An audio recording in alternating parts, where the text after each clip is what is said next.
안녕하세요. 365일 성경 통독을 함께 하시는 성도 여러분들 반갑습니다. 여호수아에 대한 계율을 소개하게 될 정현학 전도사라고 합니다.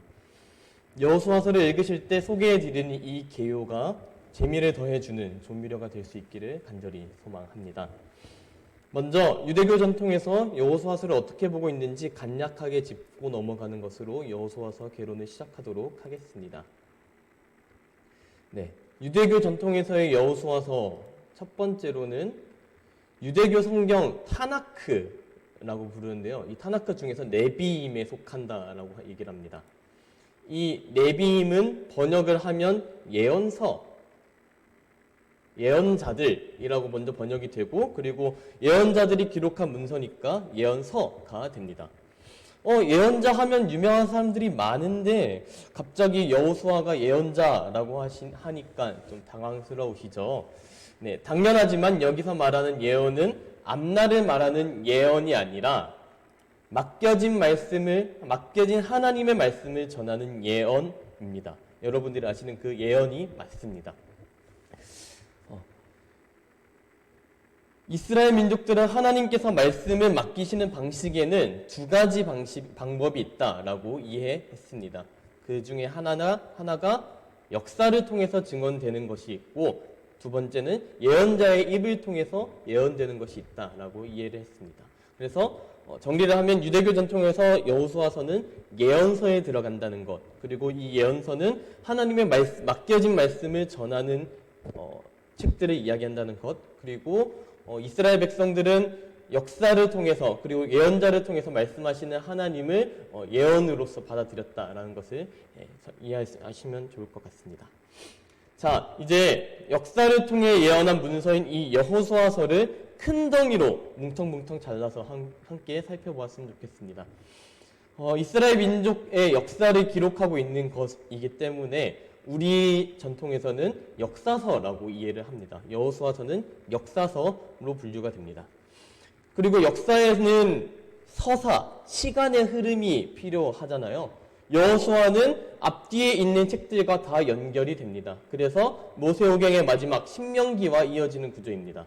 여호와의 종 모세가 죽은 후에 여호와께서 모세의 수종자 눈의 아들 여호수아에게 말씀하여 이르시되, 여호수아 1장 1절의 말씀입니다. 모세가 죽은 후에 이 내용이 기록되었다라고 연결이 됩니다. 신명기의 말씀과 연결이 되고 있습니다.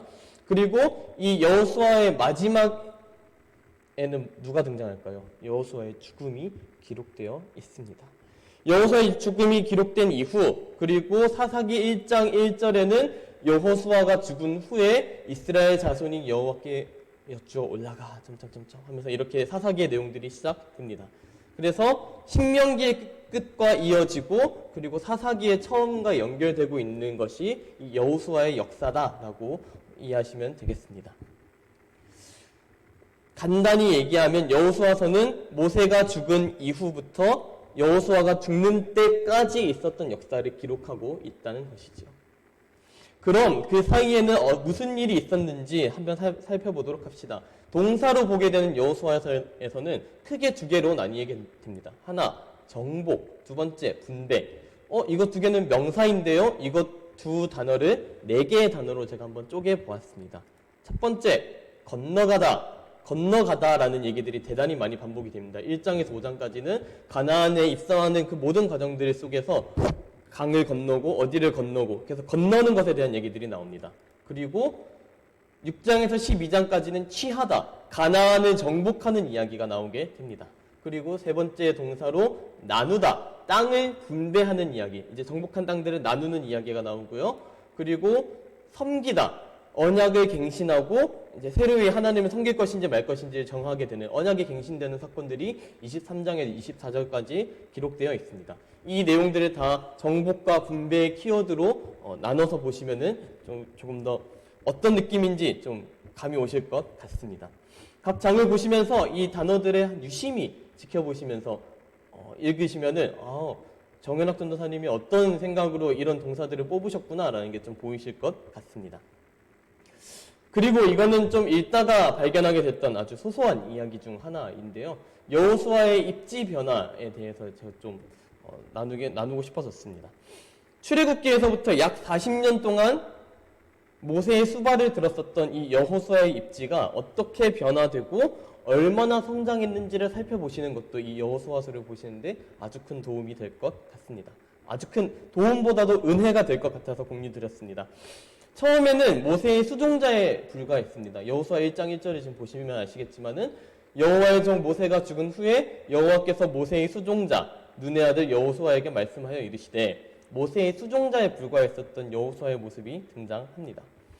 그런데 이 여호수아가 하나님을 만납니다. 여호와의 군대 대장이 여호수아에게 이르되 내 발에서 신을 벗으라 내가 선 곳은 거룩하니라 하니 여호수아가 그대로 행하니라. 이거 어디선가 많이 봤던 장면 아닌가요? 신을 벗고 내가 선 곳은 거룩하다 선포해 주시는 이 장면. 출애굽기 3장에 등장합니다. 모세가 떨기나무에서 여호와 하나님을 만났을 때 신을 벗었던 것처럼 여호수아는 여리고 전쟁을 앞두고 하나님의 군대 대장을 만나서 신을 벗습니다. 종이 되었다는 것을 선포하는 것이죠. 그리고 그 끝에 여호수아는 더 이상 모세의 수종자가 아니라 여호와의 종 하나님의 종으로 생을 마감하게 됩니다. 이 일 후에 여호와의 종 눈의 아들 여호수아가 110세에 죽음에 여호수아가 이렇게 성장하고 있는 게 보이시나요? 이것을 집중해서 보신다면은 여호수아의 행동에 대해서 되게 많은 은혜를 받으시게 될 것 같습니다. 자, 그럼 여호수아서가 얘기하고 싶어하는 중심 내용은 무엇이냐? 약속과 성취입니다. 약속에 대한 메시지는 앞서 노경에서도 끊임없이 나오고 있었던 이야기이지만 신명기는 마침내 성취되었다는 이야기가 등장하지 않습니다. 그냥 모세가 죽고 끝나버려요. 뭔가 미완성된 것 같은데 라는 느낌을 받으신다면 정상입니다. 그런데 여호수아서에서는 성취되는 이야기가 나옵니다. 약속이 있었고 약속이 성취되는 이야기가 나오게 됩니다. 약속이 성취되는 조건, 율법을 다 지켜서 우로나 좌로나 치우치지 않는 조건이었습니다. 율법을 지키면 성취에 가까워졌고 어기면 멀어졌습니다. 그래서 이렇게 기록되어 있죠. 오직 강하고 극히 담대하여 나의 종 모세가 내게 명령한 그 율법을 다 지켜 행하고 우로나 좌로나 치우치지 말라. 그리하면 어디로 가든지 형통하리니. 하나님께서는 여호수아서의 말씀을 통해서 약속을 주십니다. 율법을 다 지켜 행하라. 그러면 형통하리니까지 말씀하십니다. 그래서 율법을 지키지 않아서 졌었던 아이성의 전투들이 떠오르실 겁니다. 그런 전투가 있었지 떠오르신다면 아주 잘 보고 계시는 겁니다. 네. 그렇게 해서 멀어진 하나님이었지만 그렇게 멀어졌다고 해도 하나님께서는 모든 사건들을 통해 끊임없이 일하시는 하나님을 또한 발견하게 하십니다. 성취에 관련된 얘기인 것이죠. 네. 모든 사건들, 일련의 사건들을 통해서 일하시는 하나님을 발견하게 되는 것이 이 여호수아서의 메인 내용입니다. 이때 하나님은 군대 장관을 보내서 여리고 전쟁을 이끌어 가시는 아주 강력한 파워풀한 하나님이시기도 하지만 동시에 사람을 통해 일하시는, 사람을 동역자로 부르시는, 그래서 함께 끊임없이 일을 하시는 하나님의 성품을 보여주기도 합니다. 내가 내게 명령한 것이 아니냐. 강하고 담대하라. 두려워하지 말며 놀라지 말라. 왜? 내가 어디로 가든지 내 하나님 여호와가 너와 함께 하느니라 하시니라. 하나님께서 사람을 부르시고 여호수아를 부르실 때 함께 하시겠다 말씀하시고 함께 끊임없이 일을 진행해 나가시는 것을 발견할 수 있습니다. 그 큰 영적 지도자였던 모세가 죽고 불안해하고 있는 이 여호수아에게 위로하시는 하나님으로 나타나시기도 하고 우기였던 요단강이 열리기도 하고 초롱성 같았던 그 여리고성을 무너뜨리시기도 하는 것이 하나님이셨습니다. 정말 끊임없이 일을 하셨죠. 그리고 심지어 이 정복한 땅을 나눌 때에도 거룩한 제비를 뽑아서 나누도록 하셔서 땅 분배를 주관하시기도 하셨습니다. 아브라함에게 주셨던 그 약속이 마침내 성취가 되고 그 성취를 위해 무수히 많은 약속들이 있었고 지켜졌음을 보여주는 것이 여호수아의 중심 내용이라고 정리할 수 있다면 그 여호수아의 마지막은 참으로 아름다운 끝이었습니다. 그러므로 이제는 여호와를 경외하며 온전함과 진실함으로 그를 섬기라. 너희의 조상들이 강 저쪽과 애굽에서 섬기던 신들을 치워버리고 여호와만 섬기라. 만일 여호와를 섬기는 것이 너희에게 좋지 않게 보이거든 너희 조상들이 강 저쪽에서 섬기던 신들이든지 또는 너희가 거주하는 땅에 있는 아모리 족속의 신들이든지 너희가 섬길 자를 오늘 택하라.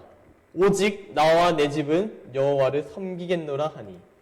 여호수아 24장 14절에 15절까지의 말씀이었습니다. 마치 이 본문만 보게 되면 당시 이스라엘 백성들이 언제든 다른 신들을 섬길 수 있는 것처럼 준비가 되어 있는 것처럼 보이기는 하지만 사실 이때 당시 이스라엘 백성들만큼 그렇게 적극적이었던 백성들을 찾아볼 수가 없습니다. 여호수아를 새로운 지도자로 세울 때 잡음이 나타나지 않았었고요. 비록 아간처럼 불순종한 인물들이 있었지만 강을 건너라면 강을 건넜습니다. 저 넘치고 있는 강들을 어떻게 건너야 할 때도 강을 건넜던 사람들입니다. 여리고성이 어떻게 도는 걸로 넘어지겠습니까? 그렇지만 여리고성을 믿음으로 돌았던 사람들입니다. 여호수아가 하나님을 의지했었던 것처럼 이스라엘 백성들도 하나님께서 약속하신 언약과 그 언약이 성취되는 그 중간 지점에서 살아갔다는 것을 우린 여호수아서를 통해서 발견할 수 있습니다. 여호수아는 그 모든 일련의 과정들을 함께 겪었던 백성들에게 마지막으로 기회를 주고 있습니다. 이 모든 것들, 여러분들이 살고 있는 언약이 성취된 중간 과정에 있는 이 모든 것들이 좋지 않게 보이거든 너희가 섬길 자를 택하라 라고 말씀하십니다. 그런데 여호수아는 하나님만을 섬기겠노라 결단했고 이 백성들도 하나님만을 섬기겠노라 결단하는 사람들이었습니다. 그리고 청종할 뜻을 밝히고 끝까지 하나님을 함께 섬겨갔습니다.